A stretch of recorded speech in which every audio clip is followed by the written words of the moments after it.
Lotus Ventures Inc. is a BC-based medical marijuana company poised to launch into the rapidly evolving cannabis sector.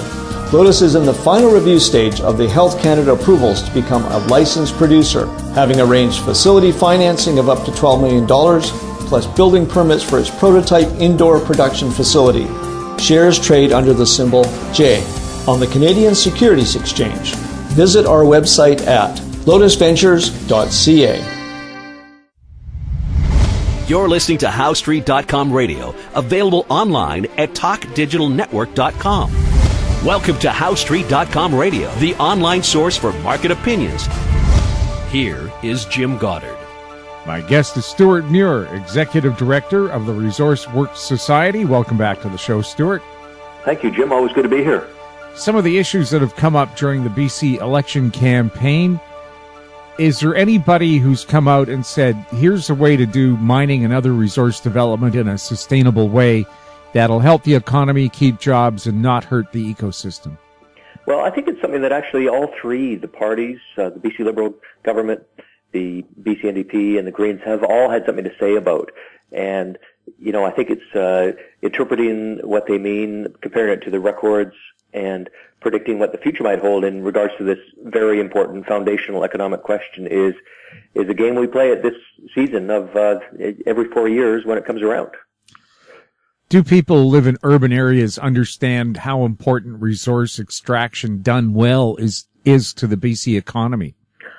You know, I think there is an underlying basic understanding of that, but you got to remember at the same time there's different competing messages. There's different messages that are saying, hey, don't worry, we don't need natural resources because we don't.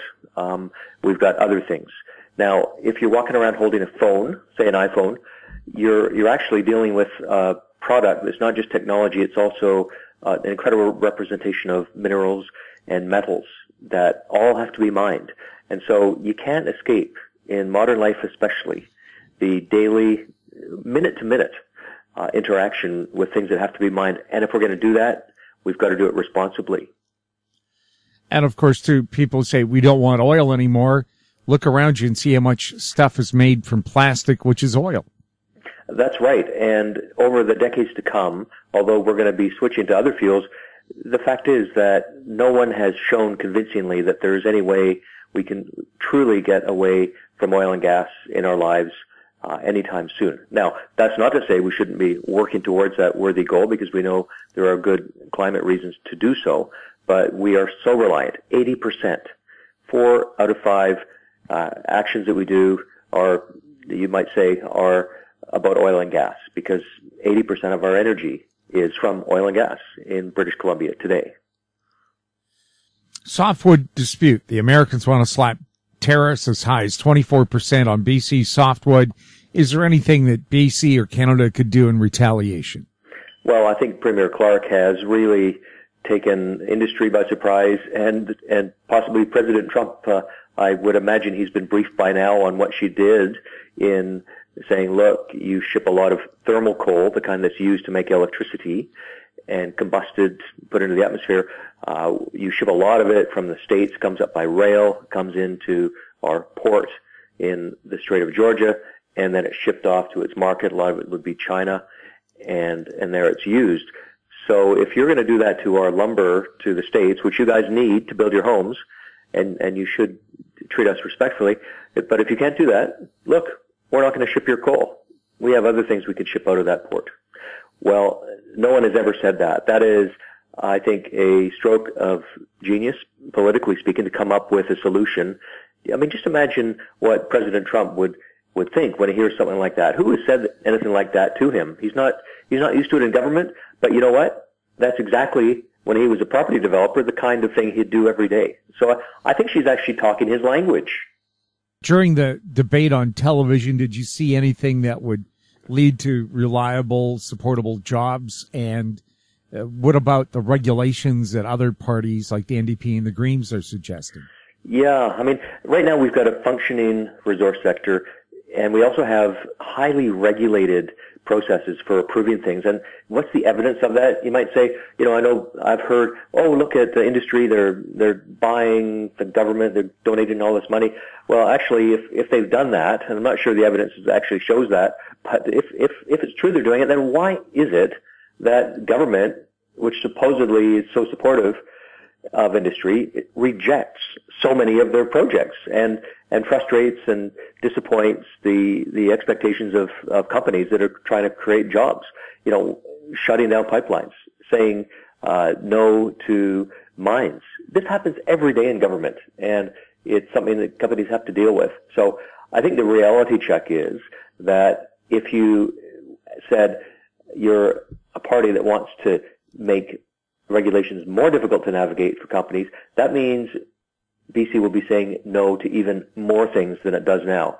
And looking at the platforms, the NDP, obviously the most likely alternative to a Liberal government, they've said that they would like to have a healthy forest industry. They've said that very clearly. They've also stated very clearly they would like to have a better mining industry, and that's all well and good. They want to create jobs. But then if you look deeper into the platform, here's what you see. You see, while we're doing that, we're not quite sure how we're doing it. We're also going to add a whole new layer of complexity to how things are approved. They're going to add what they call land use management, which is a different approach to managing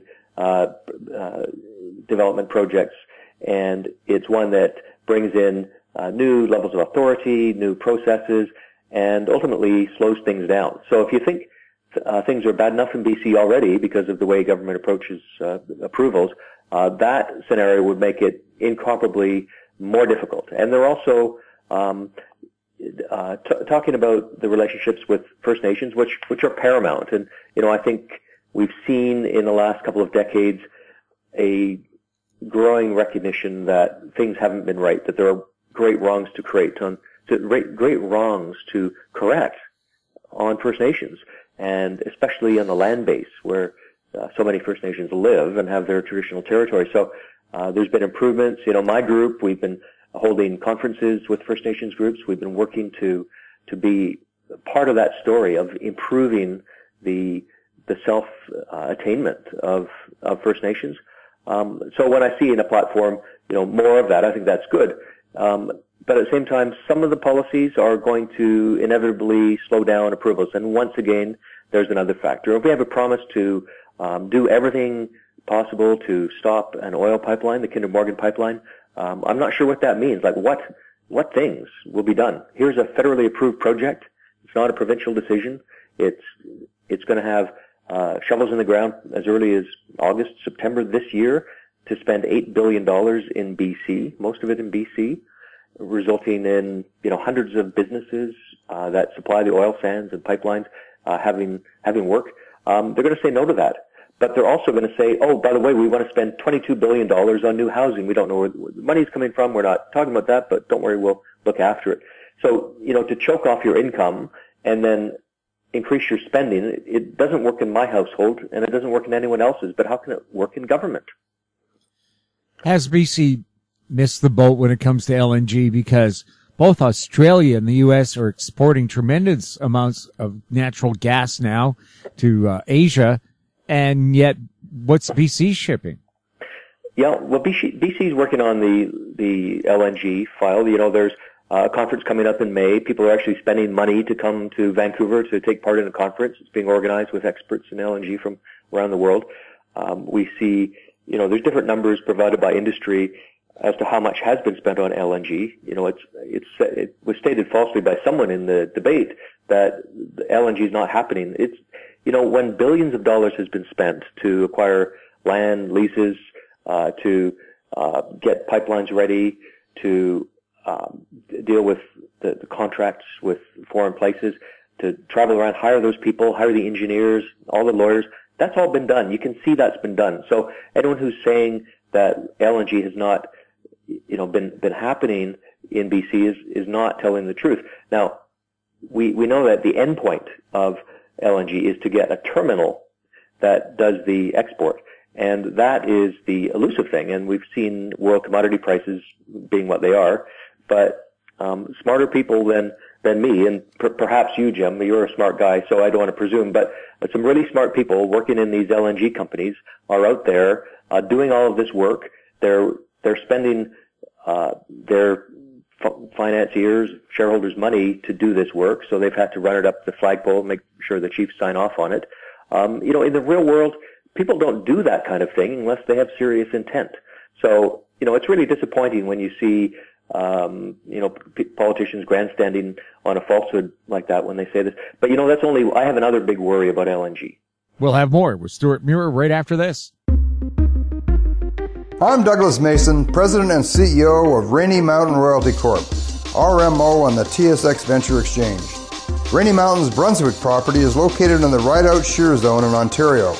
With grab samples running as high as 32 grams per ton gold, a drill program will commence this spring to test the numerous targets located by recent groundwork. For more information, visit our website, rmroyalty.com. Avon Resources Limited is a gold exploration company with significant projects in British Columbia, Saskatchewan, and the Yukon. Trading on the TSX Venture Exchange, symbol ABN, and the pink symbol ABN-AF. Surrounded by world-class gold deposits and mines, Avon's 23,000 hectares Forest Kerr Gold Project is located in the heart of the Golden Triangle in northwestern BC. For more information, visit us at avonresources.com. Welcome back. We're speaking with Stewart Muir. Stewart, you said just before the break you had a concern about liquefied natural gas. Yeah, just to give you one little thing about why I think LNG is a good thing. The destination for LNG from BC is mainly Asia. And the countries in Asia that, just like Canada, have signed up to the Paris Agreement on climate change, most of them have done that, they need to switch out coal, which they use to make electricity, with cleaner fuels. And LNG, which is just simply natural gas that's frozen and can be shipped as a result, is an answer for them. So they want LNG. They don't just want it, though. They need it to meet their obligations. And so, unfortunately, right now, the way that our gas and emissions are counted, we don't get credit for that, which is a wrong that I hope a future government, works to correct. We should get credit for that. We shouldn't just get points off because we've produced a cleaner fuel that does have GHGs that it emits. So we've got to fix that system because it is a really good part of the global transition towards a more sustainable ecosystem. And one of the problems we're seeing is that we've got one set of promises. Now, I know the Green Party, they just don't like LNG at all. So if there's, influential Green Party members in the legislature after May 9th, they will probably be doing everything they can to stop the jobs, to export those jobs to places like Texas and Pennsylvania, because we'll still need gas. We'll still need natural gas. We'll just be buying it from there. And the reason I say this is that the NDP platform has promised to do a review of fracking and also a review of what they call subsidies on natural gas. Now, they're really referring to the royalty structure, which actually, ironically, the NDP in the 1990s, to their credit, helped to construct under the leadership of some good people. But now the same party wants to take it apart because they have been told that if you have a royalty structure for natural gas, that's subsidies. And the only time in their platform the word subsidies comes up is actually when it's attached to natural gas, which is interesting because there really are lots of other subsidies in that platform too, but they're not called that. But I'm concerned about that because it's not that we shouldn't have thoughtful processes to consider the impacts, positive and negative, of industrial activity or natural resources. Of course we should, and actually we do. I've been up to Fort St. John, visited the Oil and Gas Commission. I've seen the things they do, the processes they apply in the field. It's very impressive. There is a concern that we always keep improving things. If there's a problem, identify the problem, take steps, and fix it. And they have a really incredible record that is valued all over the world.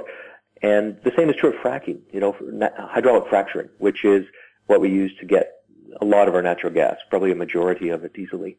And to review these things means that you set up a panel, you give them a mission, and you let them set off and do their work. And the risk is that they come back and they say, well, we've decided to rip it apart, and, we didn't like any of it. We want to start over, or we want to, make some big changes. And then all of a sudden, you've got a situation that makes it impossible for industry to compete. And they go away. And so that's why I say that, if we have these reviews and people who, from the Green Party are on it, and they have only one objective, not to improve the industry, but to kill it, and they succeed, then we've lost, $8 billion a year that flows into the economy right now from natural gas. We're, instead of being suppliers of our own, stand on our own 2 feet with natural gas, we're on the path to becoming dependent on Texas and the states. So right now, we use revenues from natural gas to buy the things we need from foreign countries. It's, trade balance. We buy our iPhones and our orange juice using those earnings. But just imagine you flip it around. So instead of, being able to spend that's now money we owe for every time we want to turn on the stove and cook with natural gas, say.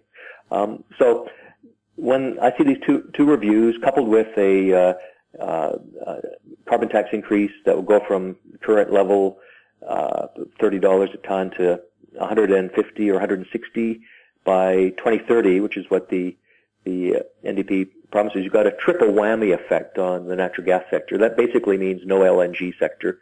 And we heard that in the leaders' debate. There's one leader there that wants natural gas, and there's 2 that are just ready to come in with policies to stop us from being energy sufficient and to ship our jobs to the USA. We'll have more with Stewart Muir right after this. I'm Larry Ray, President and CEO of American Manganese, Inc., listed on the TSX Venture, ticker symbol AMY, A-M-Y, with proprietary patents in the U.S., China, and South Africa. Our focus is on recycling lithium-ion batteries for electric vehicles. China recently legislated the responsibility for recycling onto their electric vehicle manufacturers and importers. For more information, please visit AmericanManganeseInc.com or phone me, Larry Ray, at 778-574-4444. Keep informed. Receive our weekly recap of thought-provoking articles, podcasts, and radio delivered to your inbox for free. Sign up for the HowStreet.com weekly recap on our homepage, HowStreet.com. Welcome back. We're speaking with Stewart Muir. One thing that seems to really stand out to me is we know how attractive BC is to newcomers, yet we throw up a foreign buyer's tax, put other barriers up. But without new people coming here and finding an attractive place to live, will investors bring their money when we're kind of telling them, don't come here, you're unwelcome? Well, these days, isn't it true that everyone is an expert on real estate? Just everyone's got a point of view on it. And, especially in places like Vancouver where we've seen the surge in prices and, we do hear from a lot of people, especially younger people who are having real trouble getting their foot on the ladder.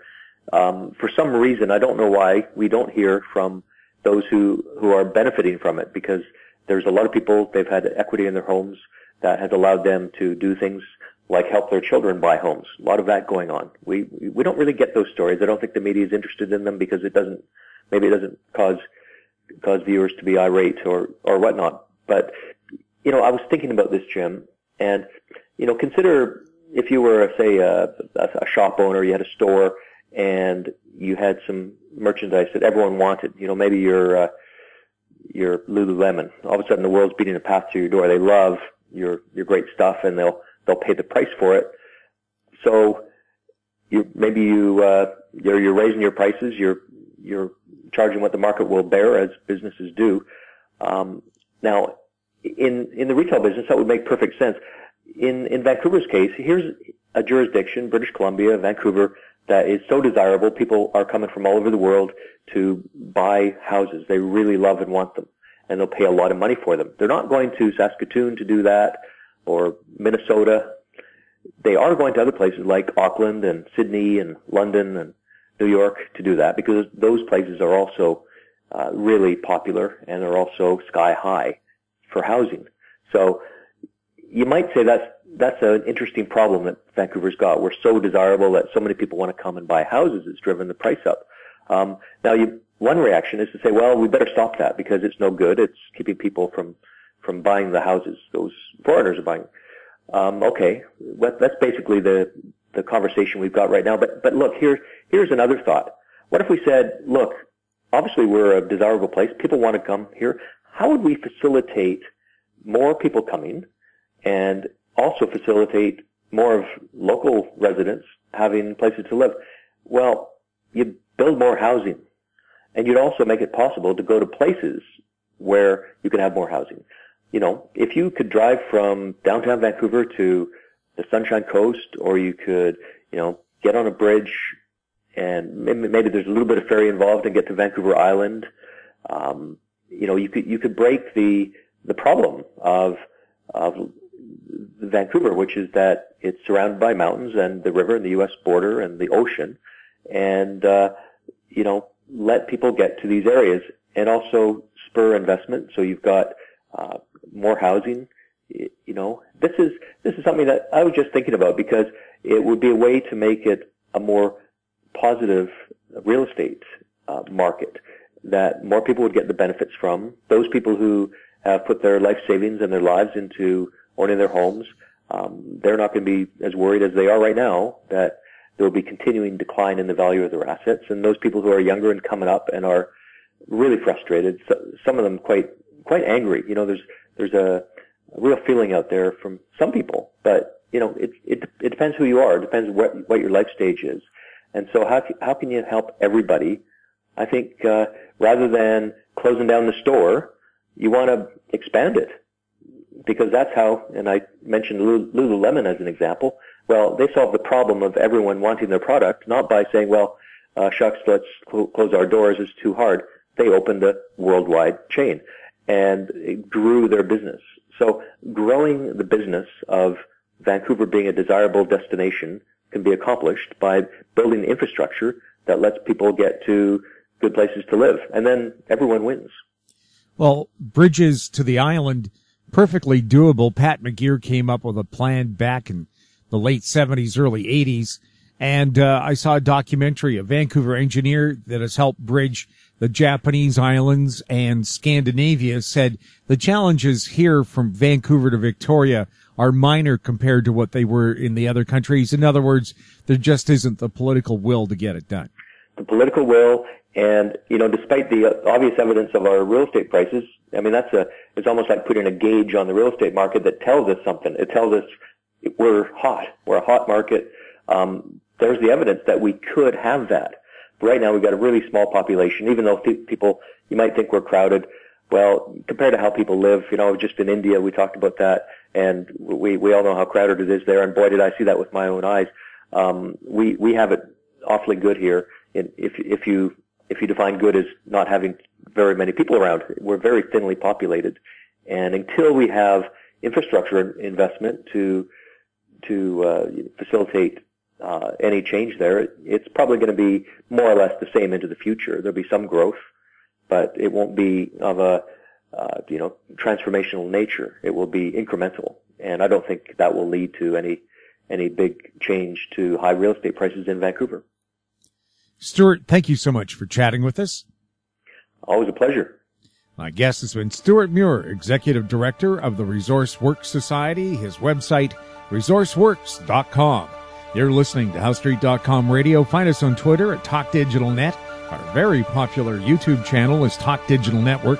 Questions for the show or our guests can be sent to info@HowStreet.com. I'm Jim Goddard. Thanks for listening. Comments made on HowStreet.com radio are an expression of opinion only and should not be construed in any matter whatsoever as recommendations to buy or sell any financial instrument at any time. Available online at TalkDigitalNetwork.com. HowStreet.com radio is a production of HowStreet Media Incorporated.